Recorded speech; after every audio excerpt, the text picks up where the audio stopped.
Hi, my name is Joseph Costello. Did you know that according to the Global Forest Watch, the United States has lost 75% of all of its untouched forests since the 1600s?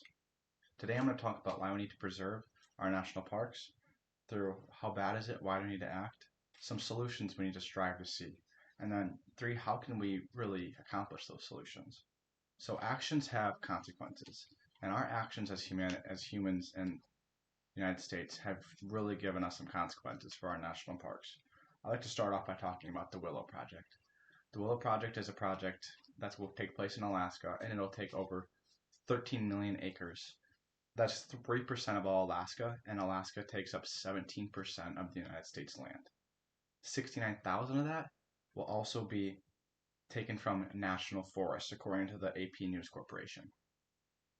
Also, according to National Recreation and Park Association, or the NRPA, parks are a complete moneymaker for the economy, and they help sustain our ecosystems or our environment.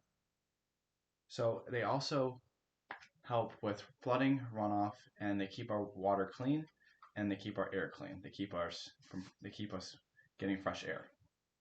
The NRPA also states that annually national parks have a revenue of $730 billion. That's a pretty big industry. Invasive species are dominating our national parks, and just other lands not even including our national parks. But invasive species are a species that has come from somewhere else. It's invasive, it's not native to the area.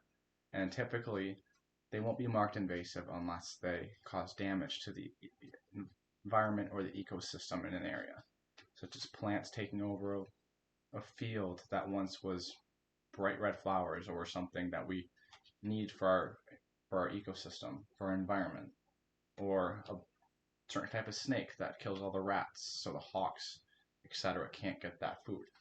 It just throws off balance. According to the National Park Service, 52 parks are at risk of zebra mussels. A good portion of them already have no chance. What that basically means is the parks are at a chance of are at a point of no return.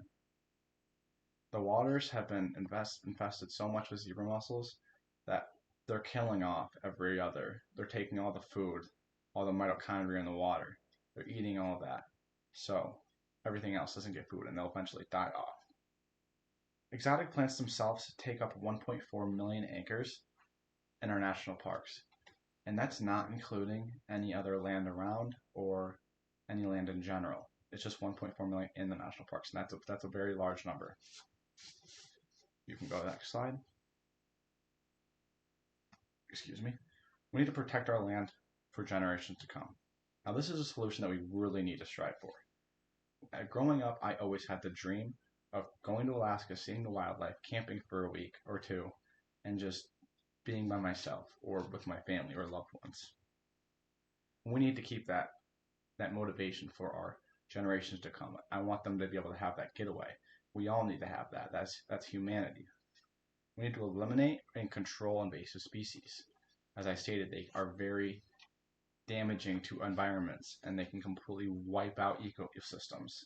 They dominate areas. We need to be able to control that with some sort of solution so where our natives can go back up. And then lastly, we need to stop big corporations from making all the money they want. A lot of this is going to be they think about money, nothing really else, and if they can get a quick buck, they're going to do it. You can go to the next slide. So how can we accomplish this? We need to stand for what we believe in. That can look peaceful protesting, that can look petitions, that can look just people taking action in general. You need to get out there and do what you can to get your voice heard. We need to strive for research on invasives. We need to get more funding in the area. We need to be able to wipe out invasive species in general without damaging any other natives in the area. This can look like a lot of different things.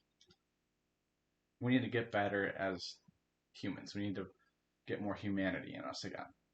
We can do that by the 3 R's, obviously: reduce, reuse, recycle. And then we need to reduce our carbon footprint. Our carbon footprint is, on the other hand, destroying the ozone, which is causing climate change, raising natural disasters, etc. You can go to the last slide. So someone needs to take action. Why can't it be you? So today we discussed why we need to preserve our national parks through why we need to act, how bad is it, through some solution we need to strive for, and how can we do that. Now I hope what I've said to you today has switched some people's minds. Some people might not care about what I'm saying, but I hope that it's going to stick in there, and I challenge you to question and think about our national parks and what they meant to you growing up, what you want them to mean to other people. Thanks.